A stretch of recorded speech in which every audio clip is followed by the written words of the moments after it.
Choctaw Nation had just lost their self-governance when Papa Tub was a little boy. I mean, that was something that, you know, we were supposed to have our own government forever, you know, as long as the river ran, and that was also taken away.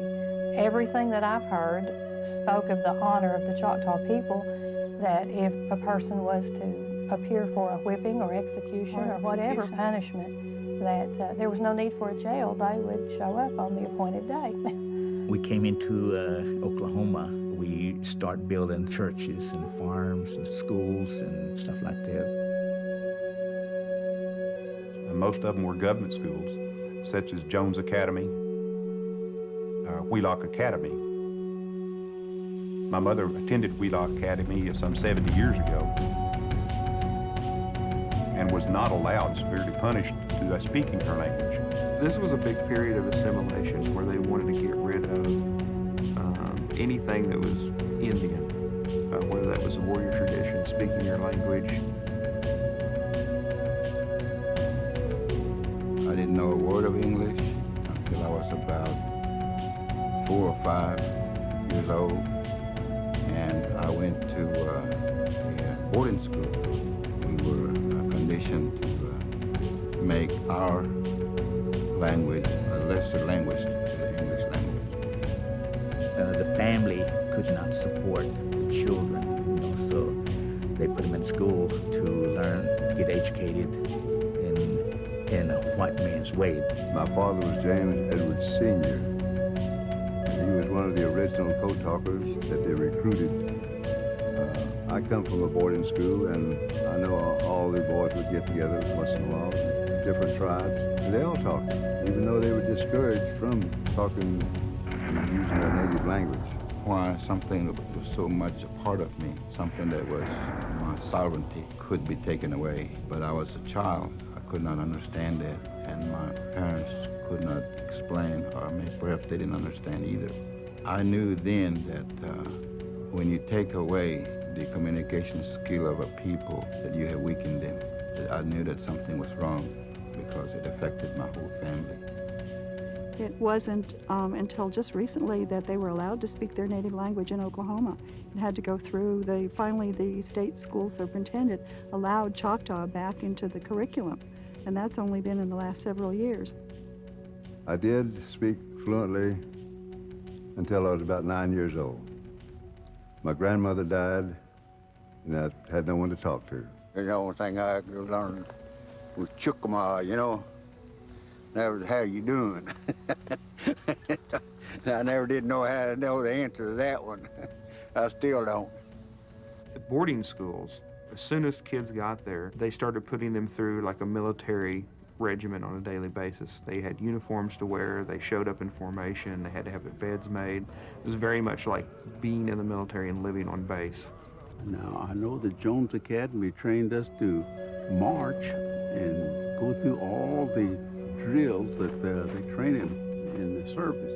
So I think this is what they used to do at Armstrong and other government schools. And when they went in, they had already established a base for service. Probably the history of the family being in law enforcement might have had something to do with Papa Tobe enlisting in the Army. That and the fact that he was a student at Armstrong Academy, and there were others there who enlisted about the same time. The Choctaw Code Talker in my family, there were 2 of them. James M. Edwards was my mother's brother, my Uncle Jim. Mitchell Bob was my father's first cousin. They were students at Armstrong Academy, and I believe there were 14 of them who volunteered and signed up for service at a time when there was suspicion, I think, on the part of the government about the loyalty of the Native American tribes.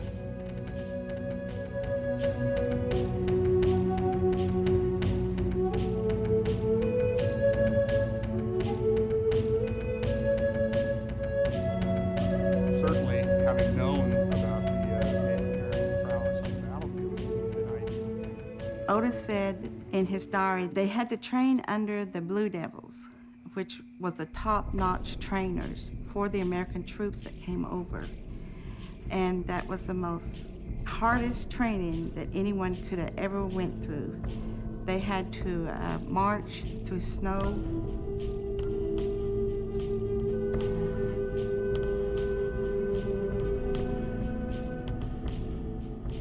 No shoes, no food.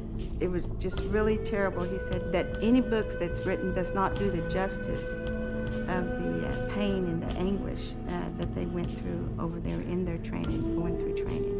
From 1914 to 1916, this has been a battle with only the French and the British. And the British soldiers were on the French ground. And those were horrible years.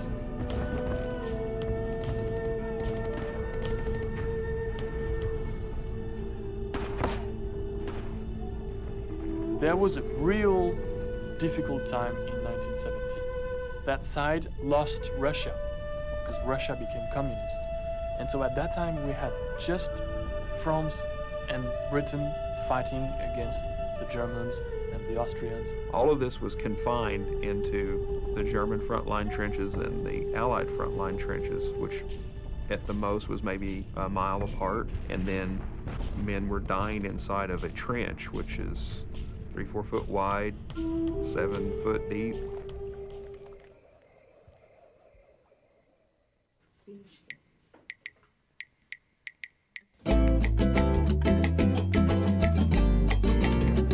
I often feel like a tourist in my own community. Sometimes it seems like I fit in, but only for a brief moment. And I know I'm not the only one who feels this way.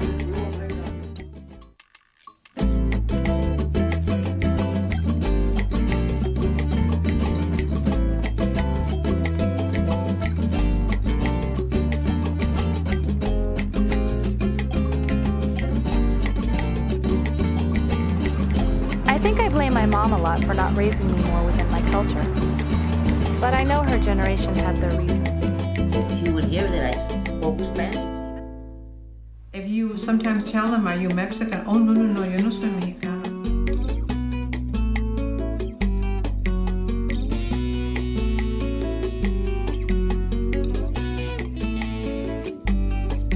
Some people say I'm turning my back on my heritage by marrying Chris, because he's not Hispanic.